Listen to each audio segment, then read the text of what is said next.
Ya, selamat pagi sahabat Jawa Timur tentunya. Berjumpa lagi dengan saya Mega di program Dialog Pagi hari ini. Kita pagi hari ini mengobrol tentang apa kabar Amerika, live from USA bersama Heru Pamungkas, kontributor Arkansas USA. Dan kita ketahui ya sahabat, ini berbagai kegiatan dan aktivitas warga Amerika mulai dilonggarkan meskipun kasus positif masih terus naik signifikan. Bagaimana dengan pengaruh ketegangan antara Palestina dan Israel di Timur Tengah? Nah, untuk itu sahabat harus pantengin terus. Kita bakalan ngobrol seputar apa saja dengan Heru Pamungkas selaku kontributor Ankasa USA. Dan dialog pagi hari ini disiarkan juga di YouTube Live Suara Sidoarjo dan juga disiarkan serentak di radio lokal berjaringan yakni Praja Angkasa Tergale, Mardika Bondowoso dan Suara Sampang. Kita sapa terlebih dahulu untuk pagi hari ini. Selamat pagi Mas Heru. Selamat pagi waktu Indonesia. Iya. Kalau di sana jamnya jam berapa nih? Kalau di sini jam 8.30. Kalau di Amerika jam berapa nih kira-kira?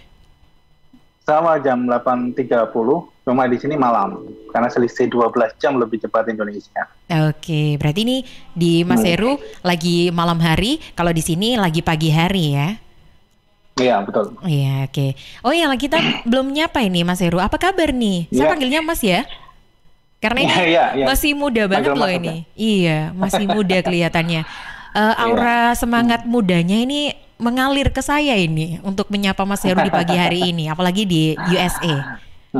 Ya alhamdulillah, mumpung masih bulan Syawal, saya ucapkan minal aidin wal faizin karena kemarin belum sempat nyambung ya di minggu kemarin. Oke. Iya, minal aidin wal faizin juga Mas Heru. Ya. Baik.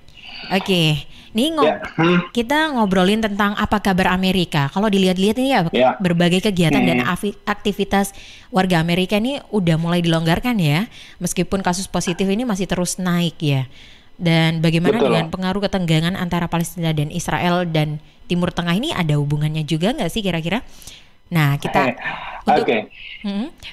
untuk pertama-tama mungkin kita update dulu ya nih dari segi penanganan COVID-19 di USA itu gimana? Boleh dong dijelasin Mas? Yang pertama untuk penanganan COVID-19 atau COVID-19 di Amerika Serikat ini sudah dilakukan vaksinasi sebanyak 366 juta lebih ya ke seluruh penduduk di Amerika, termasuk imigran, termasuk orang-orang Indonesia yang ada di Amerika. Itu yang sudah divaksinasi di 52 negara bagian yang ada di Amerika Serikat.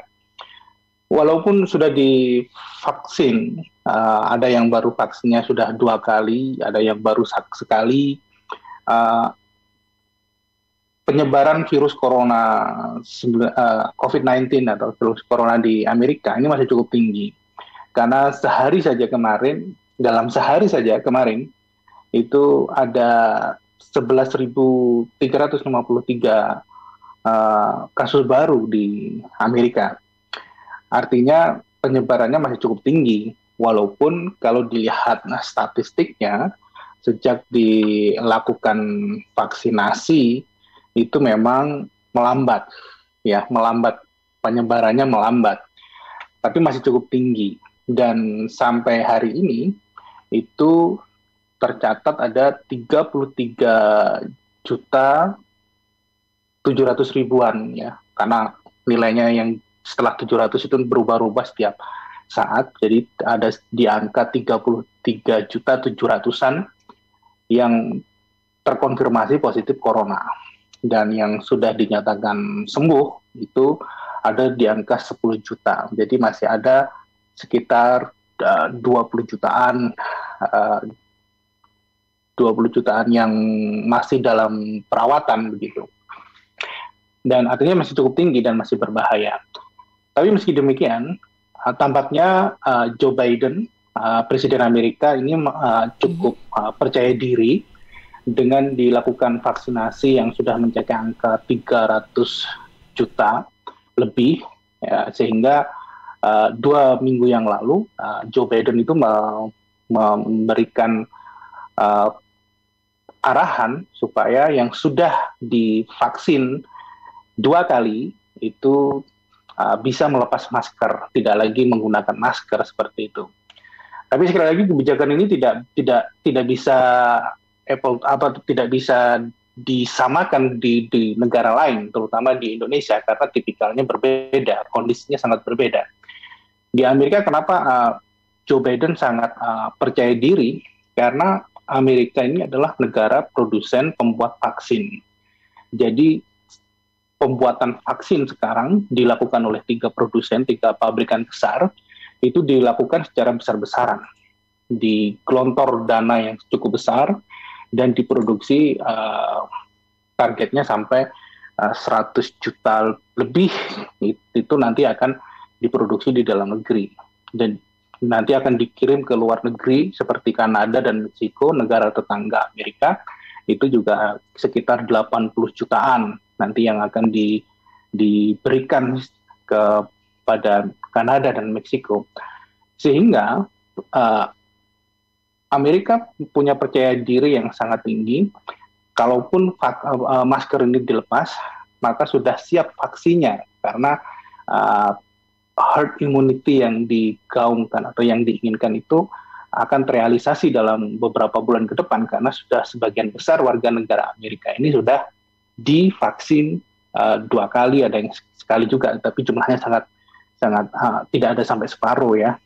Itu kenapa Presiden Amerika Serikat mengambil kebijakan untuk melepas masker yang sudah divaksin 2 kali. Sekali lagi ini nggak bisa disamakan dengan yang negara ada di Indonesia, karena terutama di Indonesia, karena di Indonesia sampai sekarang masih juga ada yang terjadi penolakan untuk divaksin seperti itu. Jadi artinya masih banyak warga negara Indonesia yang belum divaksin, sehingga tampaknya pemakaian masker itu juga masih cukup penting seperti itu. Oke. Itu Mega. Iya, oke.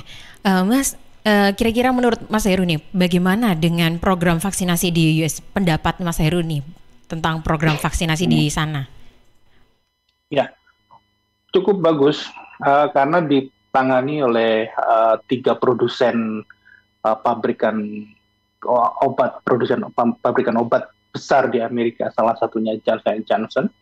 Itu mereka memproduksi besar-besaran, sehingga vaksinasi yang dilakukan di Amerika ini tidak dilakukan terpusat, tapi bisa dilakukan di apotek-apotek terdekat, yang itu mempermudah, dan juga di beberapa fasilitas klinik kesehatan di sini kalau di Indonesia itu seperti puskesmas, seperti itu sudah bisa melakukan vaksinasi COVID-19 seperti itu.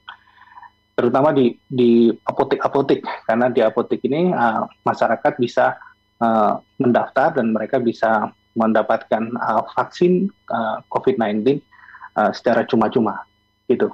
Wah, ini cukup bagus. Iya, cukup bagus berarti ya. Kalah jauh dengan Indonesia. Nah, Indonesia juga nggak kalah jauh juga ya dengan strategi yang diberikan Amerika. Nah, long week ini seperti sekarang, apakah masih ketat atau sudah longgar untuk aktivitas yang ada di masyarakat di Amerika sana, Mas? Bertepatan kemarin pas hari Minggu itu Memorial Day. Itu Memorial Day itu kalau di Indonesia seperti Hari Pahlawan begitulah ya.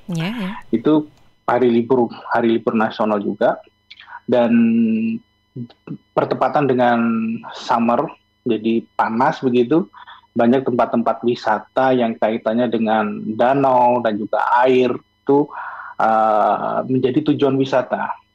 Dan kemarin saya lihat memang tempat-tempat wisata yang kaitannya dengan air seperti danau, seperti waterboom begitu, itu banyak dikunjungi oleh wisatawan lokal, dan mereka sudah melepas masker mereka seperti itu. Dan cukup ramai kondisinya. Jadi di tempat wisata sudah mulai diperbuka ya oleh pemerintah Amerika ya. Sudah dibuka. Mengenai bagaimana reaksi terkait peristiwa jalur Gaza kemarin, bagaimana nih? Tapi tahan dulu nih Mas, kita jeda terlebih dahulu karena ada yang mau lewat nih. Pertanyaan tadi akan dijawab setelah jeda yang berikut ini ya tentunya ya.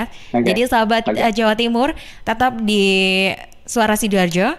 Kita akan ngobrol dialog lagi dengan Mas Heru mengenai pembahasan seputar topik COVID-19 di Amerika serta gimana sih reaksi orang Amerika tentang peristiwa jalur Gaza Palestina.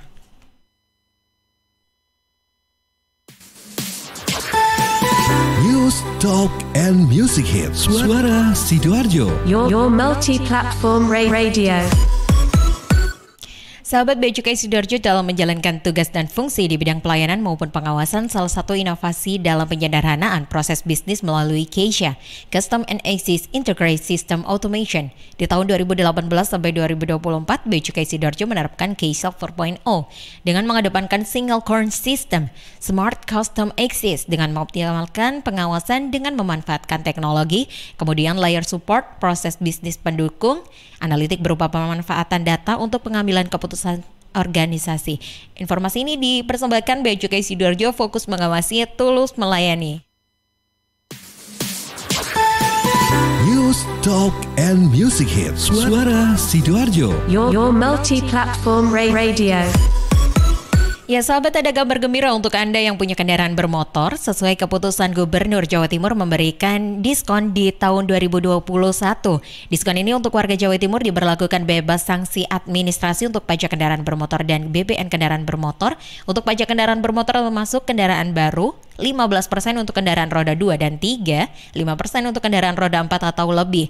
Manfaatkan dan menangkan hadiahnya 30 juta berupa uang tabungan umroh untuk 15 pemenang mulai tanggal 20 April sampai 24 Juni 2021. Bisa membayar melalui e-Samsat, Bank Jatim, Tokopedia, Link Aja, Gria Bayar BTN, Indomaret, Alfamart, dan Pos Indonesia. Informasi ini dipersembahkan oleh Kantor Samsat Sidoarjo dan Krian.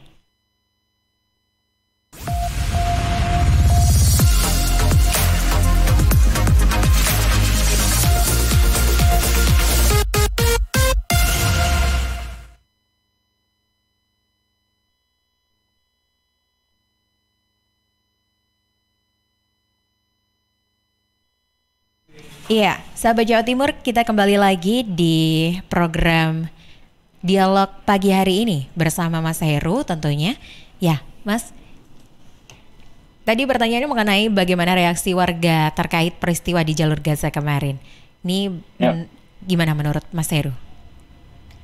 Kalau di Amerika Serikat, warga di sini tampaknya tidak banyak bereaksi ya, karena memang informasi terkait dengan Timur Tengah itu di berita-berita itu memang sangat, terutama di berita di media-media Amerika, di media mainstream Amerika itu memang sangat selektif ya, terutama isu-isu sensitif seperti Palestina dan Israel gitu. Memang ada beberapa beritanya, tapi tampaknya kalau saya lihat tidak berimbang. Seperti itu. Ini pendapat pribadi saya karena saya melihatnya dibanding dengan kita akses di media di luar negeri itu lebih berimbang. Kalau di dalam negeri Amerika ini memang nggak berimbang karena hanya menampilkan sisi serangan Hamas ke Tel Aviv atau ke Israel seperti itu saja. Tapi tidak dijelaskan atau tidak cover both side kenapa hal itu terjadi, apa penyebabnya dan kronologisnya. Dan itu pun juga warga Amerika sebagian besar juga nggak banyak yang bereaksi seperti itu karena mereka lebih sibuk dengan urusan mereka sendiri seperti itu ya. Dan memang ada beberapa demo yang dimotori oleh kelompok-kelompok Islam yang ada di Amerika dan komunitas warga Palestina yang ada di Amerika itu memang kemarin sempat melakukan unjuk rasa terkait dengan serangan Israel yang berlebihan, membalas serangan Hamas di Gaza seperti itu. Dan isu yang mereka bawa adalah kemerdekaan Palestina secara total dan menghentikan kekerasan yang terjadi di jalur Gaza oleh Israel. Ya, seperti itu. Oke. Sementara terkait dengan kebijakan pemerintah Amerika, Joe Biden sempat mengatakan bahwa penyelesaian konflik Palestina dan Israel ini adalah dengan solusi dua negara. Artinya Amerika mengambil jalan tengah dengan mengakui keberadaan Palestina sebagai negara yang berdiri sendiri dan juga Israel yang punya kedaulatan. Dan diharapkan ini bisa menjadi solusi. Tapi apa yang dijalankan politik oleh pemerintah Amerika ini belum mendapatkan respon dari negara-negara lain, terutama dari Perserikatan Bangsa-Bangsa. Ini hanya baru statement yang dikeluarkan oleh seorang kepala negara, yaitu Joe Biden sebagai Presiden Amerika Serikat, bahwa dia hanya menyatakan bahwa penyelesaian konflik Palestina dan Amerika itu hanya bisa dicapai dengan solusi dua negara. Artinya Israel diakui dengan wilayahnya sendiri dan Palestina diakui dengan wilayahnya sendiri. Hanya saja wilayah yang diklaim wilayahnya Palestina dan Israel ini ada satu wilayah yang sama-sama diklaim, yaitu Yerusalem. Itu yang menjadi masalah sehingga nggak terselesaikan permasalahan solusi dua negara ini. Dan menurut Menteri Luar Negeri Amerika Serikat, Belkin, itu minggu ini untuk minggu kemarin itu sudah di Timur Tengah untuk bertemu dengan negara-negara Liga Arab untuk membahas bagaimana supaya bantuan kemanusiaan itu bisa sampai masuk ke Gaza dan tempat di mana serangan Israel itu terpusat begitu.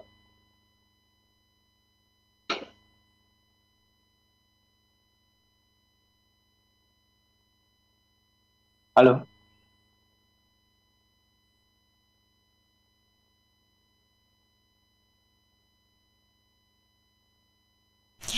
Oke.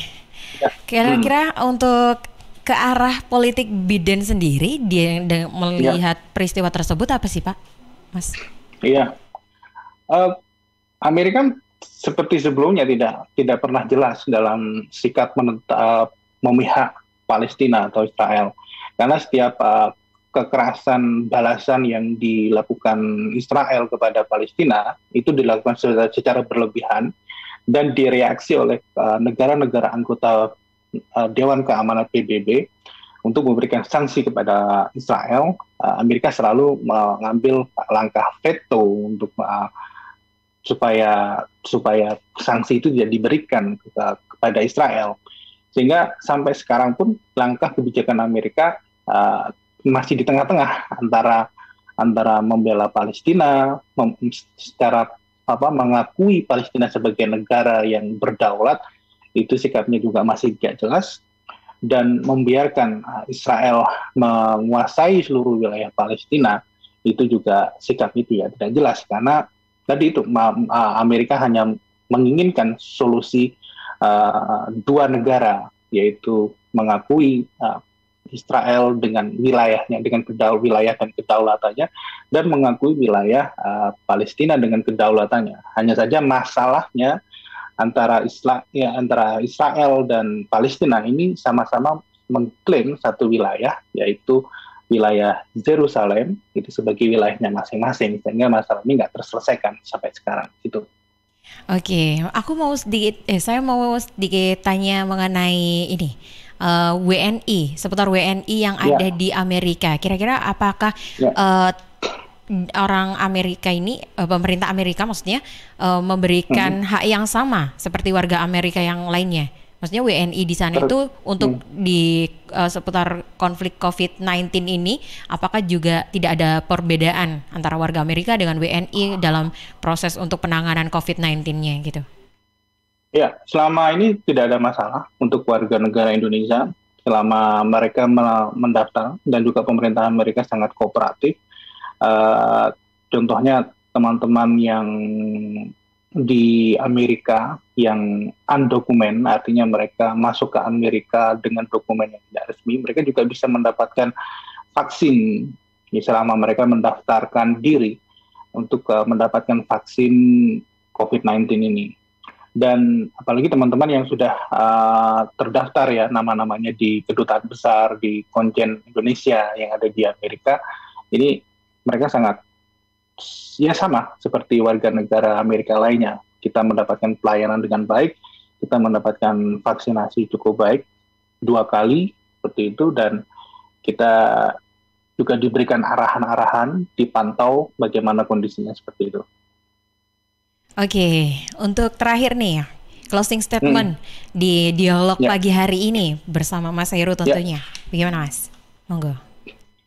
Ya, kalau terkait dengan vaksin dan juga COVID-19, tentunya saya kira menjalankan protokol kesehatan itu sangat penting untuk dimanapun, baik di Amerika maupun di Indonesia, karena kalau melihat data statistik negara-negara yang tingkat kepatuhan warganya untuk menjalankan protokol kesehatan dan kesediaan warganya untuk divaksin itu tingkat penularan COVID-19 cukup rendah, dan juga tingkat penanganan COVID-19 di negara tersebut cukup baik. Tapi jika dilihat data yang ada seperti di India, termasuk di Indonesia, dengan ketertiban warganya, dengan ketersediaan atau kesediaan warganya untuk divaksin dan juga menjalankan protokol kesehatan itu bisa dikatakan kurang baik, maka proses penanganannya akan sangat lambat. Kita ketahui bahwa pemerintah Indonesia, Pak Joko Widodo, itu menargetkan bahwa vaksinasi di Indonesia itu harus selesai dilakukan sampai Agustus 2021 ini. Nah, tapi kalau melihat datanya baru sekian juta dengan jumlah penduduk Indonesia yang sekitar 200 juta, saya kira target itu nggak akan tercapai. Kalaupun bisa, harus ekstra keras pemerintah Indonesia untuk melakukan vaksinasi. Jadi mungkin pendapat saya, kerjasama dengan pemerintah, kita tertib, mari sama-sama untuk melakukan vaksin COVID-19 untuk kebaikan bersama. Oke, terima kasih Mas Heru. Senang sekali bisa bertemu dan juga ngobrol seputar tentang apa kabar Amerika ya, mulai dari COVID-19-nya dan penangannya sekaligus pendapatnya mengenai Palestina dan kondisi yang genting ini ya. Dan itu tadi sahabat perbincangan dialog pagi hari ini. Terima kasih Mas Heru sudah meluangkan waktunya. Sukses selalu di sana dan sehat selalu di sana. Saya akhiri ya mungkin untuk dialog pagi hari ini, tetap jaga dan patuhi protokol kesehatan dan jangan lupa terapkan 3M, mencuci tangan, memakai masker dan menjaga jarak. Saya Mega Laksana dan juga Mas Heru selaku narasumber dialog di pagi hari ini pamit undur diri terlebih dahulu. Selamat pagi. Dan bagi sahabat yang ingin menyaksikan program